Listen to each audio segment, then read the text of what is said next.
E aí, galera? E aí, ser humaninho? Tá faltando um pedaço.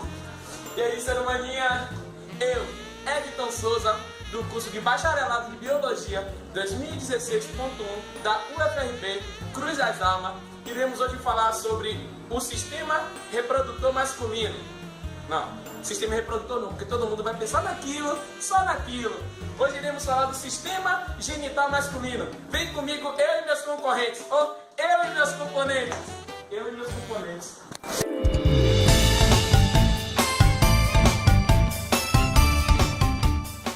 Vamos conhecer um pouco mais sobre os órgãos externos que compõem o sistema genital masculino, que são eles: o pênis. O pênis é constituído por 3 massas cilíndricas, 2 corpos cavernosos e um corpo esponjoso que está em volta da uretra. Na extremidade distal do corpo esponjoso é formada a glande. O prepúcio tem função de recobrir a glande. Temos também os testículos. Os testículos que têm função de produzir os espermatozoides e a testosterona. E, além disso, nos testículos situa-se o epidídimo, que tem função de armazenar os espermatozoides até o momento da ejaculação. O frênula. O frênula está localizado na parte inferior da glande. É uma pele que tem como função ligar a glande ao prepúcio. Aqui está localizado o escroto, que é uma bolsa de músculo cutânea que tem como função proteger o testículo e o epidídimo. É importante salientar que quanto o testículo e o epidídimo são órgãos pares, ou seja, o indivíduo masculino possui 2 deles. Os testículos têm função de formar os espermatozoides imaturos e as células de Leydig, que vai formar os hormônios masculinos. O epidídimo vai armazenar os espermatozoides imaturos de 15 a 20 dias. Durante esse período, ele vai se tornar espermatozoides maturos.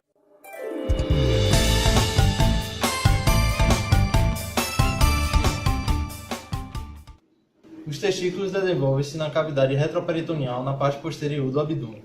E assim como os ovários, ao longo do desenvolvimento fetal, desce para a cavidade pélvica, mas não ficam por lá. Continuam sua descida pelo canal inguinal até o escroto, onde se localiza fora do corpo, pois favorece a espermatogênese, que é a formação dos espermatozoides. Vamos observar agora os testículos nesse modelo anatômico. O testículo é revestido por 2 túnicas. A túnica vaginal, que é formada por sacos serosos e é a mais externa, e a túnica albugínea, que é formada de membrana fibrosa. As expansões da túnica albugínea formam os lóbulos do testículo. Dentro desses lóbulos dos testículos existem os túbulos seminíferos, que são as unidades funcionais do testículo, que é responsável pela formação dos espermatozoides. As paredes dos túbulos seminíferos são formadas de células de Sertoli. Essas células são responsáveis por produzir e secretar nutrientes para os espermatozoides imaturos. Já no interior dos túbulos seminíferos estão as células de Leydig. Essas células são responsáveis por produzir o testosterona, o hormônio masculino. Logo após a saída dos espermatozoides dos túbulos seminíferos, que são divididos em túbulos seminíferos contorcidos e retos, ele irá para a rede testicular e depois irá para os ductos eferentes, seguindo para o epidídimo. O epidídimo ocorrerá o armazenamento e a maturação desses espermatozoides. Logo após a saída do epidídimo, os espermatozoides se encaminhará para os ductos deferentes.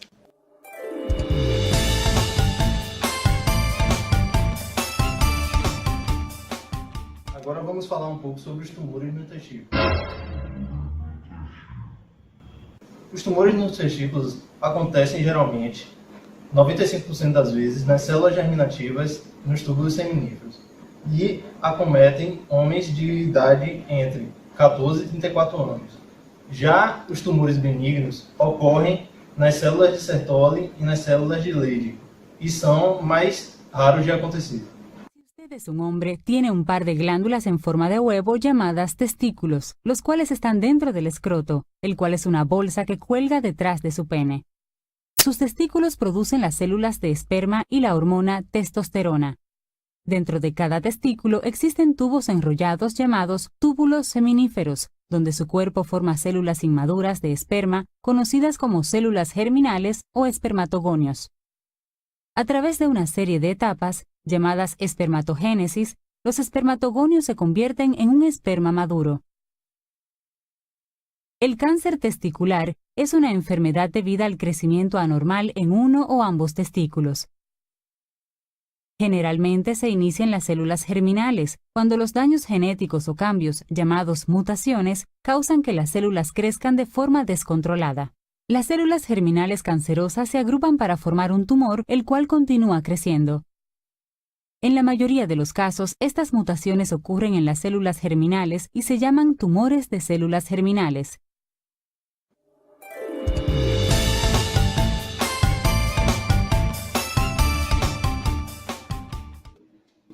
Bom, agora eu vou falar sobre a uretra masculina nesta peça anatômica. A uretra masculina é um tubo muscular forrado internamente por túnica mucosa. É de via única, tanto para a urina quanto para a parte ejaculatória do sêmen. Ela possui aproximadamente 20 centímetros de comprimento na fase adulta. Nessas regiões, na parte prostática, na parte membranácea e na parte esponjosa do pênis.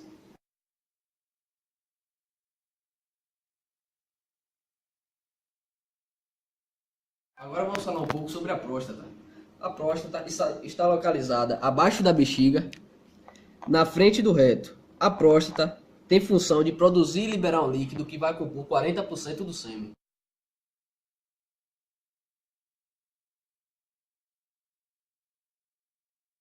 Agora vamos falar um pouco das glândulas seminais ou vesículas seminais. Elas constituem-se de dois tubos de aproximadamente 15 centímetros, que se encontram enovelados.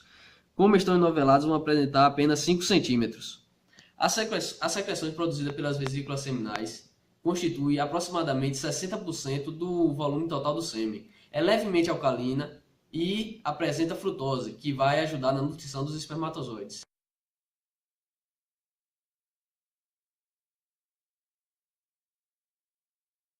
Vamos falar um pouco mais das glândulas bulboretrais nessa peça anatômica que apresenta o corte sagital.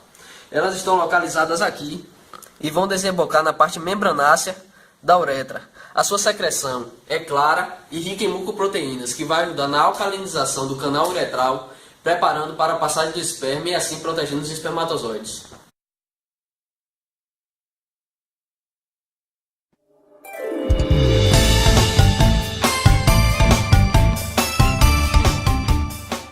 Agora vamos falar um pouco sobre os espermatozoides. Os espermatozoides são os gametas masculinos produzidos durante a espermatogênese. Células leves e móveis, os espermatozoides se desenvolvem a partir das espermatídeas.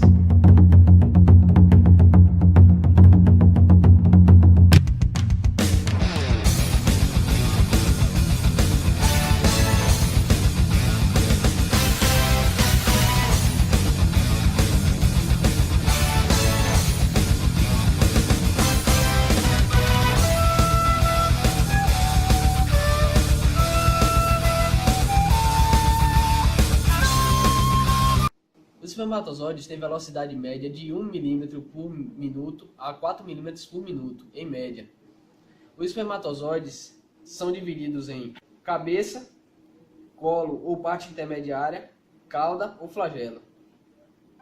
A cabeça do espermatozoide tem forma oval e é ocupada quase que totalmente pelo núcleo, que é constituído pelo cromossomo paterno.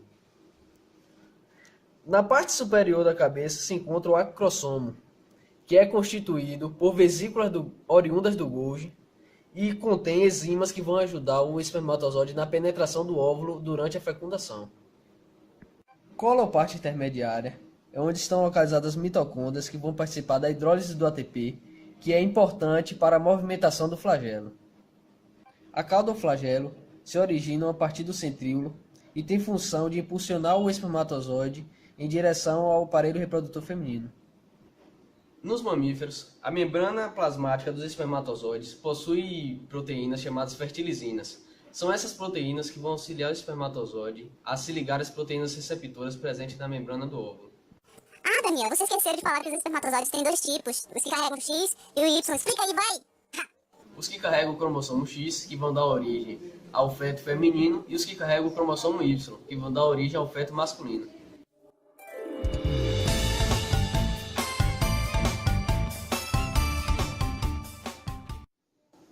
Já os espermatozoides ditos anormais são aqueles que possuem problemas cromossômicos ou morfológicos. O primeiro caso pode ocorrer quando há um erro no processo da meiose. O segundo caso pode estar associado a alergias intensas, raio-x e agentes anti-espermatogênicos. Os espermatozoides ficam mergulhados em um fluido produzido pelas vesículas seminais e pela próstata. Esse fluido é nutritivo para os espermatozoides e é expulso do corpo no momento da ejaculação.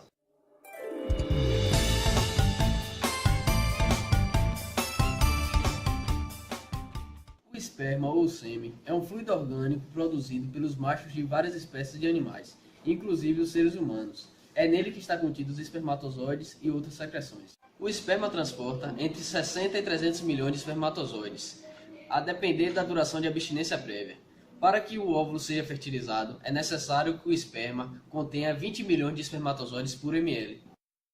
O sêmen pode ser infértil por possuir espermatozoides em quantidades suficientes para a fertilização do óvulo, por possuir grande quantidade de espermatozoides com formas aberrantes ou por ter mobilidade abaixo do normal.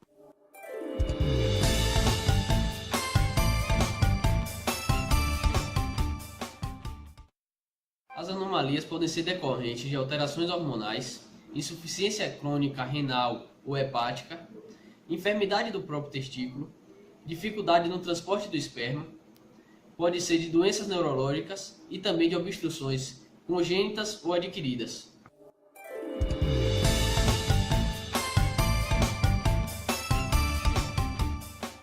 O espermograma nada mais é que um exame laboratorial que vai analisar a composição e as condições físicas do esperma humano.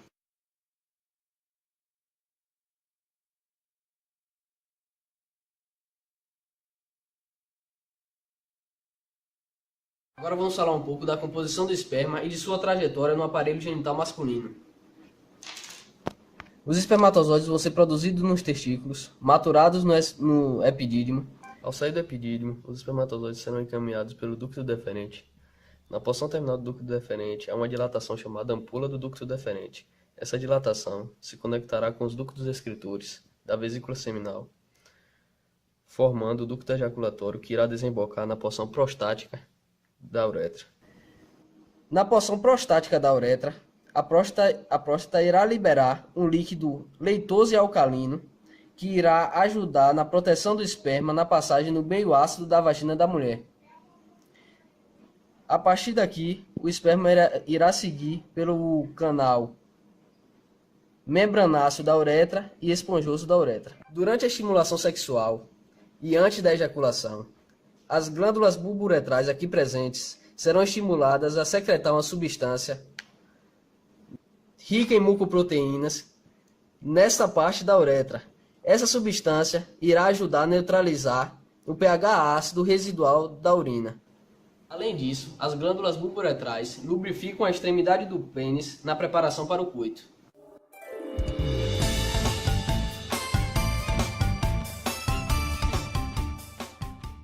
A ereção ocorre através dos movimentos parasimpáticos, que irá promover relaxamento na musculatura lisa das paredes arteriais, que suprem o tecido erétil, permitindo que o fluxo sanguíneo alcance os seios do tecido erétil. A ereção comprime as veias, mantendo o sangue no seio cavernoso, que por sua vez irá manter rigidez, fazendo com que o pênis se mantenha ereto. A parte esponjosa da uretra vai passar em uma dilatada região denominada fossa navicular, dentro da glândula, e após isso, termina no ósseo externo da uretra. A parte esponjosa da uretra possui pequenas aberturas que fazem com que as glândulas uretrais entrem e lubrifiquem o lúmen uretral.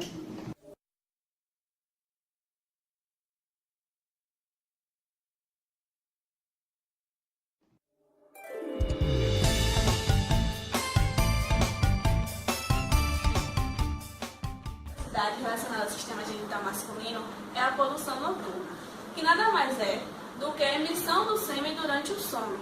É um fenômeno saudável, que pode acontecer com qualquer homem de qualquer idade. Porém, fica mais propício a acontecer na idade entre 12 e 20 anos, pois supõe-se que a pessoa ainda não tem uma vida sexualmente ativa.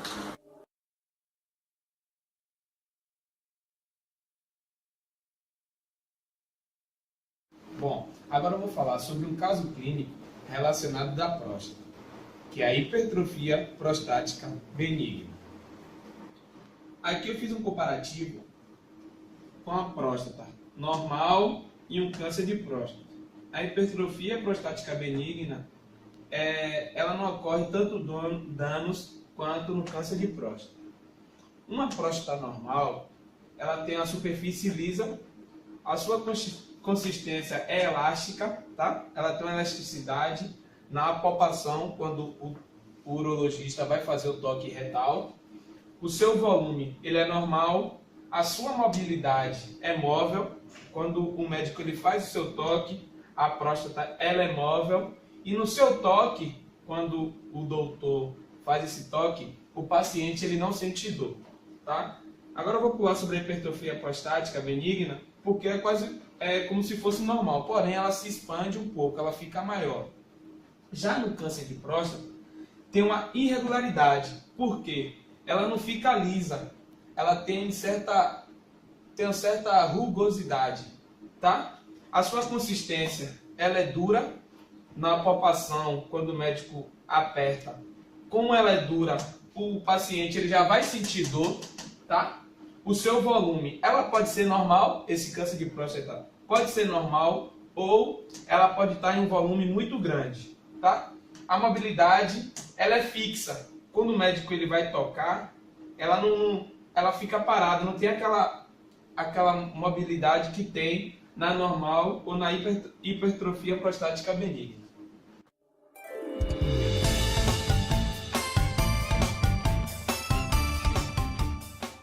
Outra doença relacionada ao sistema genital masculino é a varicocele, que se dá pela formação de varizes nos vasos sanguíneos da região do escroto.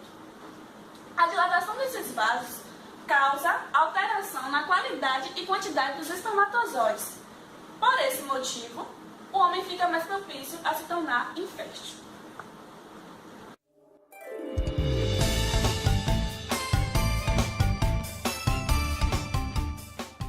Bem, agora eu vou falar um pouco sobre a vasectomia. Nada mais é do que um método contraceptivo do homem capaz de deixá-lo infértil. Antes de falarmos dessa cirurgia, vamos relembrar como ocorre o processo de formação de parte do sêmen nessa peça anatômica. Os espermatozoides são produzidos aqui nos testículos, armazenados até ficarem maduros no epidídimos, que através dos ductos deferentes realizam sua trajetória. Então, a lógica da cirurgia é bem simples. Basta causar uma interrupção nos ductos deferentes, nesses dois ductos daqui, que os espermatozoides aqui armazenados não conseguirão realizar sua trajetória final. E assim, o sêmen ejaculado irá sair sem espermatozoide algum. Vale salientar que após a cirurgia, os espermatozoides que não conseguirão realizar o seu trajeto serão absorvidos pela célula por um processo chamado fagocitose. E após isso, serão digeridos através dos lisossomos.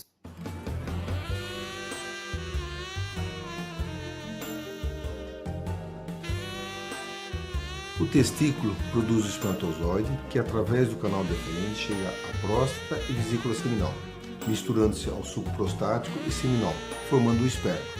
A vasectomia é feita através de uma microincisão na pele, e seu tempo de duração é de 15 a 20 minutos. Nesta cirurgia, o urologista identifica os dois canais diferentes, faz a ligadura e a cauterização dos mesmos. São dados de 2 a 3 pontos na pele, os quais caem sozinhos em 7 dias.